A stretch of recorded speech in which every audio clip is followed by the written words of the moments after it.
All right, guys, have I told you lately or told you recently that the Turo course is out now on how to earn on Turo? Yes, the course is now out, guys. Please sign up if you want to get a 20% off discount to the first 200 students who want to buy the course. It is now out. So you guys, I probably flood you guys' timeline and inbox with updates and also videos, but you guys gonna be hit with more and more videos. So course is now out. Real one, my day ones. Try to speak up, can't say none. Try to dig dirt, there ain't none. I make the money that save up. 10 to 80, my save ones. Take to the top on the base one. New car, race on. Fast lane, pace on. Where the booyah, that's a flex. Not human, I ain't from another planet. I'ma teleport, might vanish. What is up, Innovation family? Back at it again for another video. It's me, your host, your guy, your mentor, your friend, your neighbor, Brandon of Innovation Property Atlanta. Back at it again for another video, taking you guys on this Turo journey. As always, can't say it enough. I appreciate all you guys do for taking the time out your busy day to watch my videos.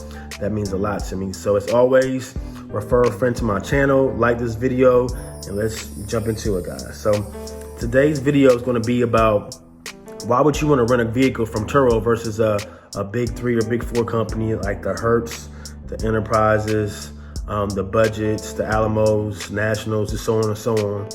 For you guys that live in bigger cities that have airports and international airports, like we do here in Atlanta, it's always going to be people coming in and out. So it's always a busy airport where people need transportation and need cars.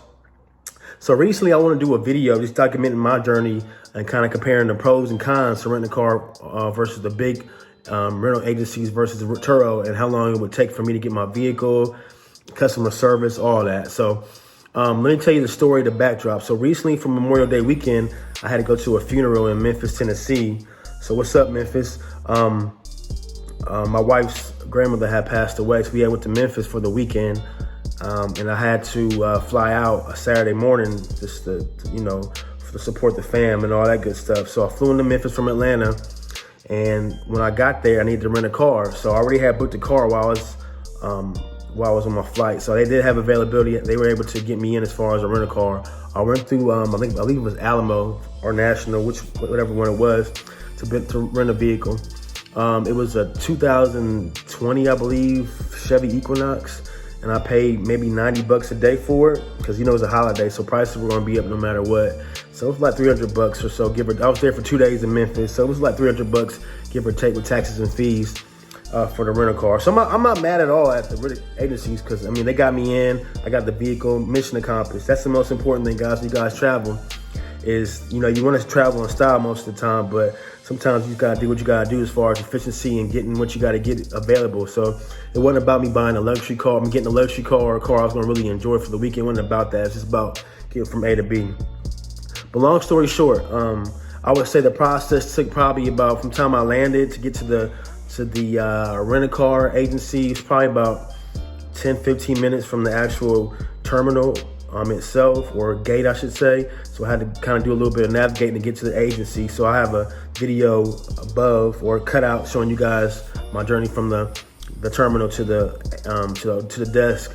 And then from there, it took probably like another 10-15 minutes for paperwork, and then staying in line took maybe like 5-10 minutes.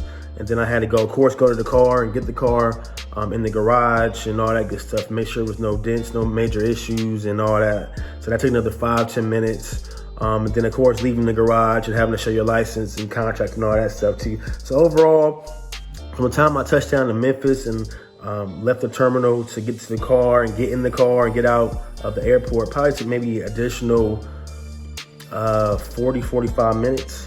So with Turo, one of the pros is going to be if you do offer airport drop-off to your clients, and you offer and you charge delivery fee to get the car from maybe where you store your vehicles at to the airport, which I charge about $55-$60 for airport drops for my transporters, to pay them and make sure the car's gassed up and clean.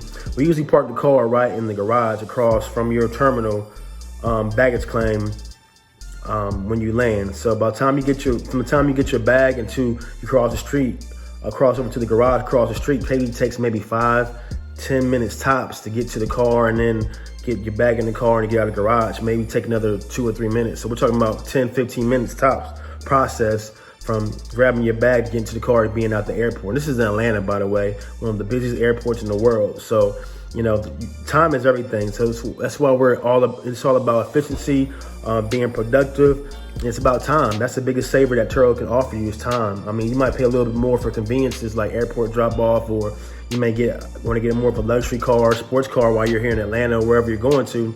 But that's an upcharge too. But if you think about it, I got an Equinox $300, and for a couple $100 more in Atlanta, I probably could have got a Range Rover for the same price, or one of my Porsches, or you know, maybe even a Corvette or Mustang. So, you know, you're paying for time, but you're also paying for convenience too, guys. So I can't say enough about that. So, you know, just remember the pros and cons when it comes to Turo. And people always say, well, why am I paying more for fees? You're paying for convenience, and your time is worth more than anything else in this life, because as I always say, you only got one life. So you got to make the most out of it and be efficient with your time.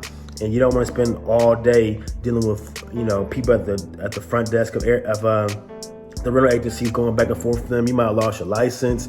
You might have used the wrong credit card. Everything's done Turo on the app. So before you even land, got your reservation, you're good to go. Hit up your host, where's car located, boom, boom, boom.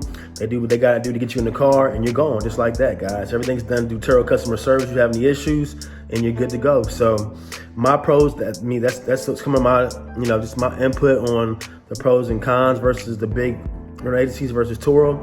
I'm a big fan of Turo and convenience, so I don't mind paying the extra for the car I want to get, on top of it being ready when I get to the airport. So thanks for watching, guys. I appreciate it. I'm a real one, my day ones. Try to speak up, can't say none. Try to dig dirt, there ain't none. I make the money that save up. 10 to 80, my savings. Take to the top on the base one. New car, race on. Fast lane, pace on. Where the booyah, that's the flex. Not human, I ain't from another planet. I'ma teleport, might vanish. I'm a